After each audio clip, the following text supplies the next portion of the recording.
With me now is Chris Roebuck, who's a professor from Cass Business School in London and has held several senior roles in international banks. What do you make of the politics of this? This is the annual shenanigans around RBS's bonuses, and to some degree it actually says more about our politicians than it does about our bankers, in that we are getting half the story from the politicians. And as we have just heard, we aren't being given the reality of what needs to happen. But, tell us what the other half of the story is, because you know that the people watching this programme who go, bankers, most people don't need a bonus to do their normal job. Yep. They get out of bed in the morning, they do the job, they get paid, it's all fine. Why do these people expect humongous bonuses, as we just heard, for just doing their job?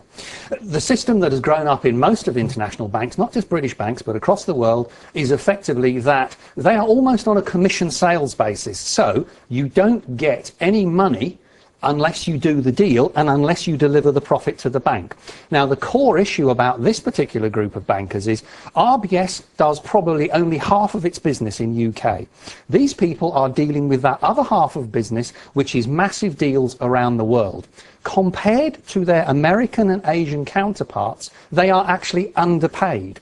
So it goes to the point about, if we want RBS to be successful and we want our money back, we have to pay them market rates. But haven't we heard the sort of scare stories about they'll cross the street and go and work for the foreigners, or they'll go to Dubai and so on? Well, Dubai is a lovely place, I'm sure, but actually most people would quite like to live in London who are in the banking industry. It's a nice place to live too. So they don't do it, is what I'm trying to say. Well, they don't the cross problem, the street. Absolutely, that is what people think. The problem is, in this particular case, the American banks have branches in London, so all they have to do is walk across the road.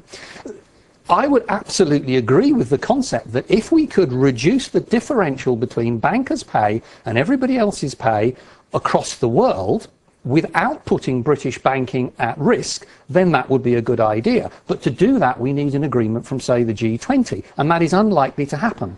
So in the end, we've heard what the politicians have to say.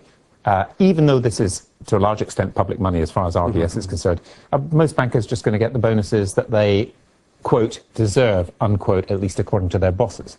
According to their bosses, yes, because as far as the analysis is, if we as taxpayers want our money back, we have to effectively give something out, which is the bonuses. In the final analysis, this is a global market, and we as a country cannot buck that market, because in the end, it will come back to haunt us if we try to, and RBS will lose its best people to American competitors, and then the tax revenue goes to America, not into our schools and hospitals. Chris, thanks very much. Professor Chris Roebuck there of Cass Business School.